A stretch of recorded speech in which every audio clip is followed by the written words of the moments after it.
Hello friends, welcome back to my channel. I hope you guys had an awesome new year. I took a little teeny break from social media and YouTube and all the things, and it was really nice.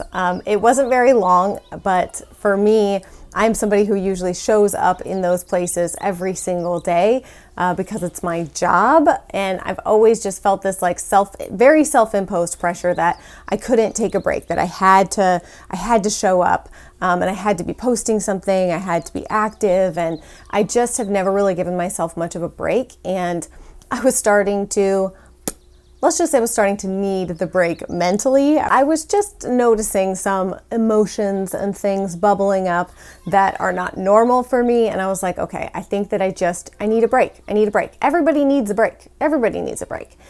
So I did. I took the break, and it was not everything I wanted it to be. Like, I'm just going to be honest. It's not like I laid around and got to read books and sip tea. But it was definitely nice to have the headspace break from showing up online, if you will. So that part was good. I had so many things I wanted to work on and do, most of which didn't happen.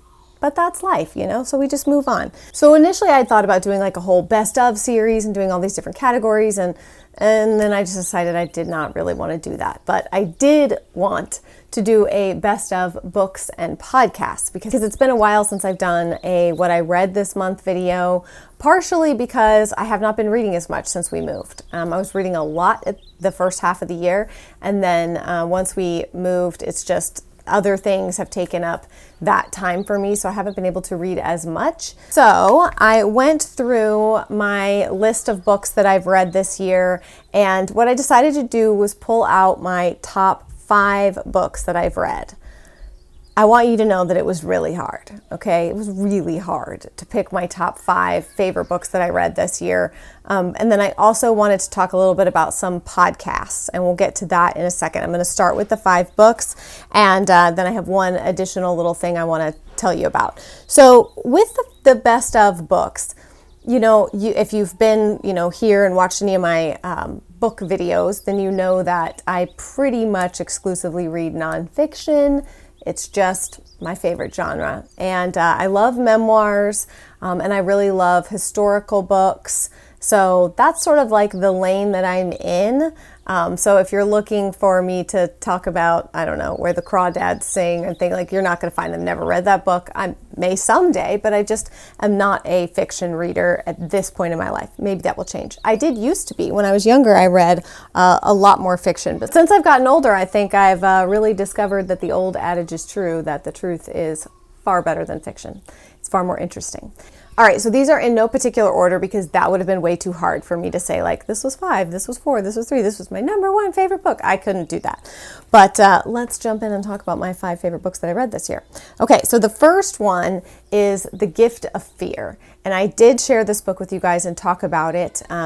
It was a book that I feel like really opened my eyes and helped me to understand myself a little bit better, to be able to sort of put a name to feelings that I had, or, people talk a lot about like trusting your instincts and stuff. And sometimes that can be hard, especially if you struggle with any kind of like anxiety or anything like that, then sometimes it feels like all that's a little cloudy.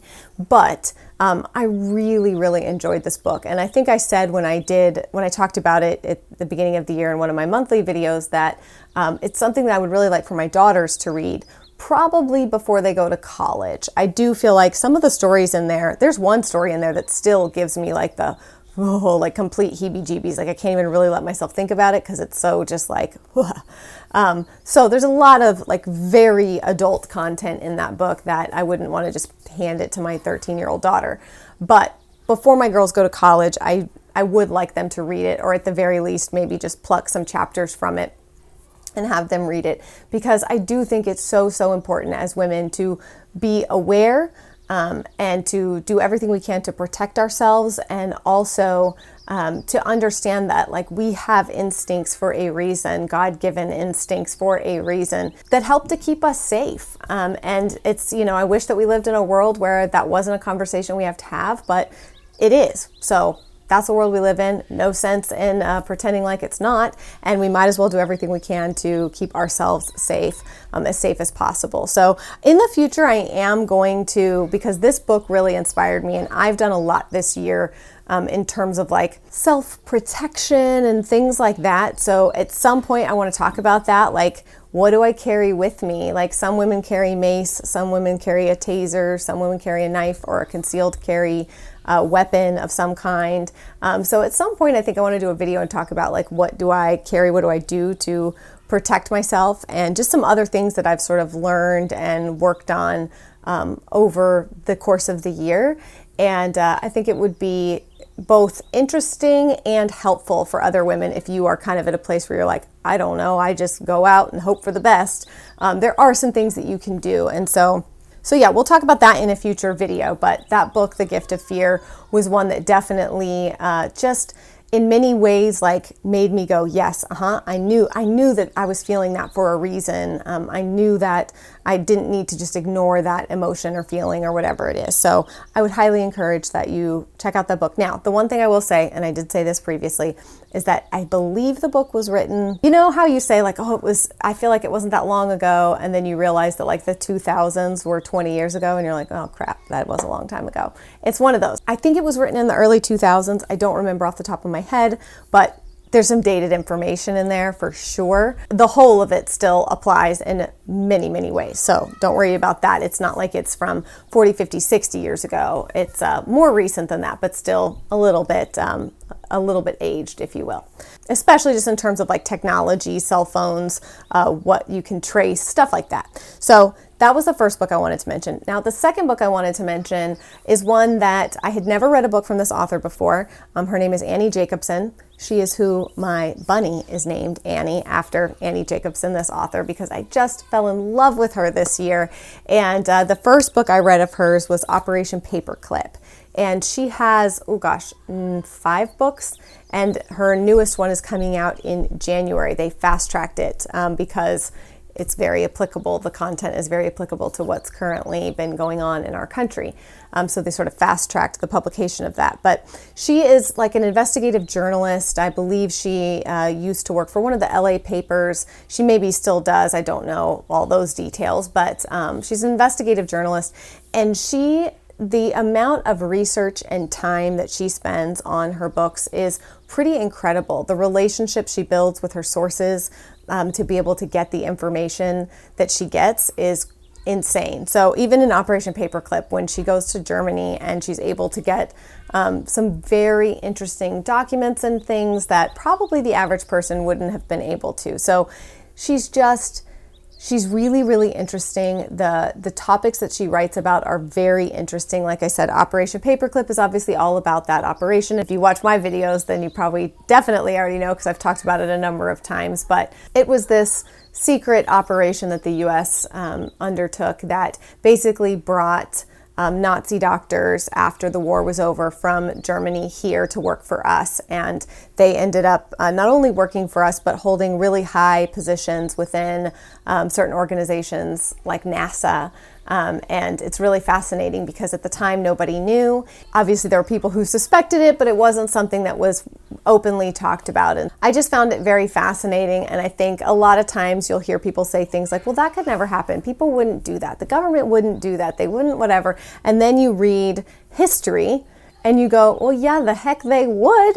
And to me, it's something that is always just, I don't know, it's forever in my mind. People are capable of a lot of things that we would like to believe they are not. But they absolutely are. So Operation Paperclip, one of the best books I've ever read, but definitely one of my favorites of the year. And I ended up going on to read 4 more of Annie Jacobsen's books this year. And I've got her newest book on pre-order, so it will arrive here the day that it comes out. And I'm super excited. So definitely check out all of her books. She's got one about Area 51. And one of my other favorite ones is Surprise Kill Vanish. That's a great one. So lots of very interesting books about what our government is up to, the clandestine operations within the U.S. government, CIA, things like that, what they've been up to over the years and casting vision forward, that sort of thing. So if you're into that, I think we all should be, at least a little bit. definitely check out her books. The next book is one of my favorite memoirs that I read this year, and it is Hillbilly Elegy by J.D. Vance. And I just, wow, it was just a very impactful book. It was a very interesting book. It was something that shed light on a topic that isn't talked about very often, which is the poverty and drug epidemic that happens sort of in that Appalachia area. And it's just, it's something that I think depending on where you grew up, I was born in Georgia and I sort of lived all over the South, and there, was absolutely things that we knew and understood about, there's certain places here where people go to work in the mines and kids can't read and they don't have enough to eat, and it seems like it would be a world away. It seems like that would be happening in a developing nation somewhere, but it was really happening here in our country and has been for a long, long time. So it was a very interesting memoir, and since I finished the book, they have actually made it into a movie. There's mixed reviews on the movie. I've not seen it, so I can't weigh in on that at all. But the book I really, really enjoyed. And again, it's one of those that I think sheds light on a part of our country, a problem in our country that many people tend to forget about. It gets lost in, there's social issues all the time. And it's one of those social issues that I just think doesn't ever really get talked about and doesn't get a lot of light shed on it. So I really enjoyed that book. The next book is A Woman of No Importance. And y'all, I loved this book so much. It's, again, obviously nonfiction. It's a true story about a woman named Virginia Hall. She was born in Baltimore, but she ends up becoming a spy for the SOE, which is like the British intelligence. And she's working during World War II. And she basically becomes like one of the top people that the Gestapo is hunting down during World War II. That they are like, we have to find this woman because she was such an effective spy that they were just desperate to get rid of her because she was just so effective in what she was doing. And I just think to me, the book was fascinating in general, but it was a really incredible case to see how, there's a lot of when it comes to like the military and women doing things, there's a lot of this like women can do all the same things men can do, and that's like our feminist fight. Women can do all the same things men can do, and there are differences, right? There are differences between men and women, and there are things that we are better suited for, and men are better suited for based on those differences. But here's the thing: I love that Virginia Hall is like, yes, she's a spy. She's a 007 spy. But she's using her femininity, her femaleness, her womanly wiles are exactly what she's able to use to be this unstoppable spy. She's not becoming more like a man to be a great spy. She's using every bit of her femininity and womanhood to be this amazing spy in her own way. And in a way that's very effective because it's very different than what they might be typically looking for or used to looking for in a spy. So to me, it's one of those, like, I find it to be a true case of female empowerment, a true case of look at what this woman was able to accomplish. And I just really loved reading this story. It's totally a book that I would probably assign for my girls for homeschool for reading, like in high school, later high school, maybe junior, senior year, but it will definitely be added to the list of books that I want my girls to read because I loved it. I thought it was fantastic. Okay, and the last book, and this is one that I have not talked about in any videos this year because I read it a few months ago and I haven't done what I read this month video. And that is Empire of the Summer Moon. So basically this book is all about sort of the times of the Comanches, and really kind of hones in on the story of Cynthia Ann Parker, who was a pioneer girl that was taken by the Comanches along with other members of her family, but she ends up growing up, living within the tribe and becoming a Comanche. And she goes on to marry a Comanche and he becomes one of the head Comanches, and she has, I believe, 3 children with him, and all the while her pioneer family is looking for her, trying to find her and bring her back. And when they do, when she is and now the details are going to slip my mind here a little bit, but I believe she's close to 30 the first time that they find her and they attempt to bring her back, and she wants nothing to do with the white people, with living with them. And she was 8 years old when she was taken. So she was not a 2-year-old that had no recollection and, forgot everything. She was 8 years old when she was taken, and her initial days with them were quite brutal. So the fact that she ends up meshing in and becoming a Comanche and loving this tribe, and it just went against everything that the pioneers were thinking. Like, of course you wouldn't choose to live that way, right? The Comanches were absolutely, there were Plains Indians and there's different tribes. The Comanches were definitely amongst the most brutal of the tribes. Not just to pioneers, because obviously that goes both ways, but to each other and to other tribes. So again, if you read the book, you'll get into all the details of that. But I think it was really hard for the pioneers at the time to wrap their head around that somebody would choose to live that way. I think that they had this idea that if we gave the Native Americans a opportunity to see that we could live, not like savages, that they would choose that. Of course they would. And having Cynthia Ann Parker refuse and not want to go back to that way of life. She wanted to live with the Comanches. She wanted to live that way, was something that they just could not wrap their heads around. And so she escapes, but then they get her back, and it's this whole thing, and her story is just a part of it, because it's really talking about what was going on in the country as a whole, the relations between the Native Americans and the pioneers, and the different, again, Plains Indians and the Wild West area and Texas and Mexico, and sort of what was going on in all those areas with different tribes, but it focuses very much on the Comanches and Cynthia Ann Parker and that whole story. And like I said, there's a lot of brutality in the book because it's just very reality based. So there's definitely just some things that I was like, I had a really hard time with in the book. But it was one of those books that definitely, when I finally finished it, and it did take me a while because I had to take it in smaller chunks because it was so at times. I had to take it in smaller chunks. But it was one of those books that when I finished it, I was like, wow.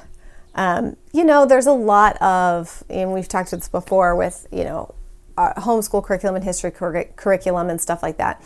There is a lot of sugarcoating of things that goes on in many different directions, especially when it comes to, colonization and Native Americans and all of that. So it was one of those things that I felt like the book did a good job, and then maybe somebody else would disagree, and that's okay.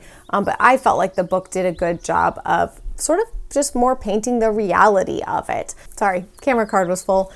So I can't remember what I was saying exactly, but I just felt like it did a good job of not painting anyone as completely a villain or completely a hero. I feel like the author, S.C. Gwynn, did a good job of sort of just saying it like it was, giving the reality of the information of what happened at the time. It just really sort of this war with the Comanches that lasted 4 decades, and then seeing how it sort of ended and what ended up happening with Cynthia Ann Parker and her Comanche husband had a son, Quanah, and he ended up becoming sort of the leader of the Comanches there at the end. And then when he starts to work on peace treaties and ends up coming to live with the white man in many ways, within the community, and having dinners, and he builds a house, and it's just very interesting to hear how that sort of watching this rise of this great empire, and then it's slowly coming to an end. It was a very interesting book. So that was definitely one of my top favorite books this year. And yes, obviously it was quite brutal. So in many ways it was one of the harder reads of the year.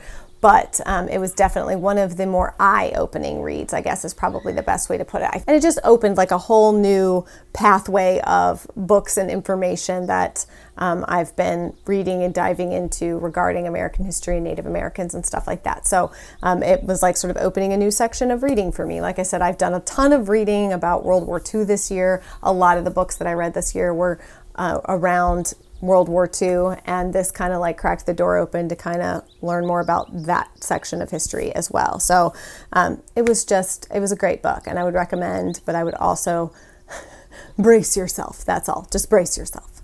Okay, so those were my top 5 books of the year. Now, as far as podcasts go, I don't necessarily, I'm not going to be able to say like, okay, here's my top 5 podcasts, because this year I spent the last few months, as I've been working on projects outside and doing so many different things here since we've moved, that I just kind of fell into a hole of listening to a ton of true crime.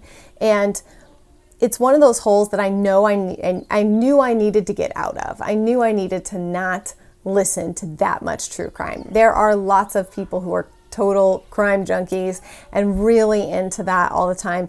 And I do enjoy it. And I think after having a conversation with a friend recently, I think that it's just the like adrenaline rush that I get from it is like the reason why I keep coming back to it, because I know that it just gives me anxiety. And it's one of those things that, like anything else in life, it's good and bad, right? There's things that I feel like I take from it and learn from it that is helpful to me. I think that's why so many women like listening to true crime, is because we just know that like statistically those types of crimes are more often than not we're going to be the victims of those.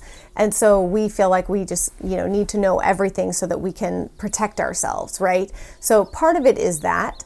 But I think part of it is the adrenaline rush. But the reality of it is, at the end of all of that, I am, and you might not be, but I am left just feeling anxious and at times like just jumpy, like just really like jumpy.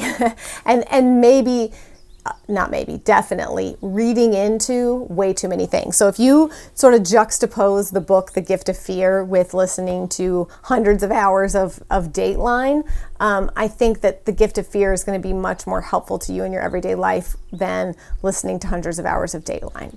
So as far as podcasts go, I listened to almost every Dateline episode there was. Almost everyone. And then I did recently start listening to, like when it came out, Anatomy of Murder, which I did really enjoy because I liked that they had this like prosecutor and a former police sheriff, I don't remember, talking about different cases. And I do feel like they did a good job. But again, I've just given myself a complete cutoff from true crime. So there was also another new podcast that had come out that I had started listening to as well, called Red Collar, that was about red collar crimes. Anyway, so I really fell down a rabbit hole and was listening to a ton of Dateline, a ton of Crime Junkie, a ton of Anatomy of Murder, Red Collar. I think those were the big ones that I listened to this year. And I have just promised myself that through the end of the year and then beginning in this year that I was going to take a long break from any kind of true crime. I need a break. My brain needs a break. My anxiety needs a break. And I just need a break. So I'm not going to get on here and be like, you should listen to this one. You should listen to that one. As far as other podcasts, though, one podcast that I devoured, which is no surprise if you just listen to the books that I like. But one podcast that I just devoured is called Real Dictators. Oh my gosh. It was so good. It was so good because it wasn't just a narrator telling you about these different dictators throughout history.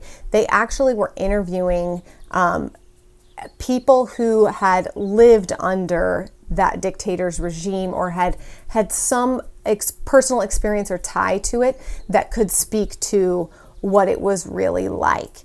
And I feel like this series of episodes is like a must listen for our coming up children and youth. It was just a really fascinating podcast, one that I think again, I just think everybody should listen to. I don't think there's anybody that couldn't learn something from it and couldn't take something away from it. And so basically it's broken down. Let me just look it up so I can make sure that I'm correct here. Okay, so basically each episode is broken up into 3 parts, and those 3 parts go over. So there's Kim Jong-il, Joseph Stalin, Mao Zedong, Papa Doc, who I didn't know anything about Papa Doc. That was totally new to me. I obviously knew these other guys, but I didn't know anything about Papa Doc. So if you're going, Papa Doc who? Definitely listen, because wow, was that fascinating. And then General Tojo, and he was the general of Japan, responsible for Pearl Harbor, all of that. So it was just, it's actually a podcast that I will definitely go back and re-listen to the episodes more than once to really, because it's just so meaty and packed with information, but just so many fascinating things about these people that that you learn, like, wow. So, you always wonder, like, right, are psychopaths born or are they made? And in this podcast, it was definitely a case for a little bit of both, where it was kind of like, yeah, I could see that you were bizarro from the beginning, but things that happened in their childhood and in their youth, you can see definitely pile on to help them become this dictator psychopath. It's just a really interesting podcast, a really informative podcast, and very well done. You won't be bored. You won't drift off and start to think about other things and be like, oh, what's happening? Let me go back 15 seconds. You won't do that with this podcast. You will be like on the edge of your seat pretty much every episode. So they did a fantastic job on it. I'm really hoping that there's going to be more seasons, more dictators covered, because very, very fascinating. The other podcast that I really enjoyed this year is the Stuff You Should Know podcast. The concept of it in general is just genius and perfect. There are episodes on everything from bunkers to understanding the origins of conjugal visits within prisons, and just all kinds of things, how certain machines work. I like the format of it because it's got these 2 hosts. Their names are Josh Clark and Chuck Bryant, and they are funny, kind of like a little bit nerdy and like funny, and I like their jokes are sometimes like dad jokes, and I don't know, they're funny. They have a great dynamic together, and so they just kind of discuss these different things, stuff you should know, like, have you ever wondered how this works or that works, or why this is the way it is, and it's just really interesting, and I really enjoyed that podcast this year. The last thing I want to mention, as if this video is not long enough already, the last thing I want to mention, and I did talk about this I think last year as well, but I'm going to bring it up again because that's how much I love it, and that is Masterclass. My friend Elle got a Masterclass membership last year, and it was like buy one, you give one kind of a thing. So she gave me the give one, and I have really enjoyed it. I did a couple and then didn't do any for a long time, and I picked it back up, and I have just really, really enjoyed it. And not only for myself, but it's also something that we've actually started incorporating into homeschool, some of the lessons and master classes for our kids who have different interests and things like that. I've really, really enjoyed it. And it's something that you can listen to like in a podcast format, depending on what it is. Obviously, if it's a cooking class or something like that, you're going to want to watch. But there's other ones that I've definitely been able to kind of turn on and listen to and just peek back in on it and not have to be sitting there staring at the screen the whole time. But it's everything from like cooking, gardening, there's makeup, there's acting, writing, there's some sports stuff in there, there's music in there, and they're all taught by professionals, celebrities, people that you would know and recognize. So Steve Martin teaches a comedy class. Bobby Brown teaches a makeup class. And by class, I mean it's a master class. So I'm trying to think of Ken Burns, the documentary filmmaker. He has a master class about making documentary films. And I want to say it's like 26 or 27 lessons, and they're video lessons that are anywhere from 7 minutes to 20 minutes long. And the thing is it's not like if you have no interest in making documentary films, that's okay, because the things that they're teaching and talking about in every different lesson are applicable across so many different areas of life. I think that's the thing I found most fascinating is I might sit down and watch a masterclass about, I listened to one recently that was so good by Doris Kearns Goodwin, and I actually am reading her book right now, Team of Rivals. But there were so many things that, talking about presidents and leadership and stuff like that, but that I was able to pluck out of there, like for my own life, that don't have anything to, I'm not a president, I'm not in a leadership role like that. So, but there were so many things that were just so good that I could pull from that. I mean, I'm usually scratching notes when I'm taking a master class. I have my notebook out and I'm scratching a ton of notes because there's just so many nuggets of wisdom in many of these. Now, obviously I haven't taken all of them, so I can't say that for everyone, but I have really enjoyed it. All right, guys, that brings me to the end of my 2020 favorites. And there's a screaming child in the other room. It's been a while since we've talked about books, podcasts, all that kind of stuff. And that stuff is things that I love and it's very fascinating to me. So those were my favorites this year, favorite books, some podcasts, and then of course, masterclass. Let me know down below in the comments, what were your favorite books of the year? You guys, I get tons of ideas for what to add to my reading list from you guys. So be sure to leave those in the comments. I hope you guys are having an awesome 2021 so far. I have so many exciting things coming up for this channel. You might see some things change a little bit, but it's all going to be good changes I think you're going to enjoy. That is it for me today, y'all. I hope you guys have a fantastic day, and I will see you again very soon.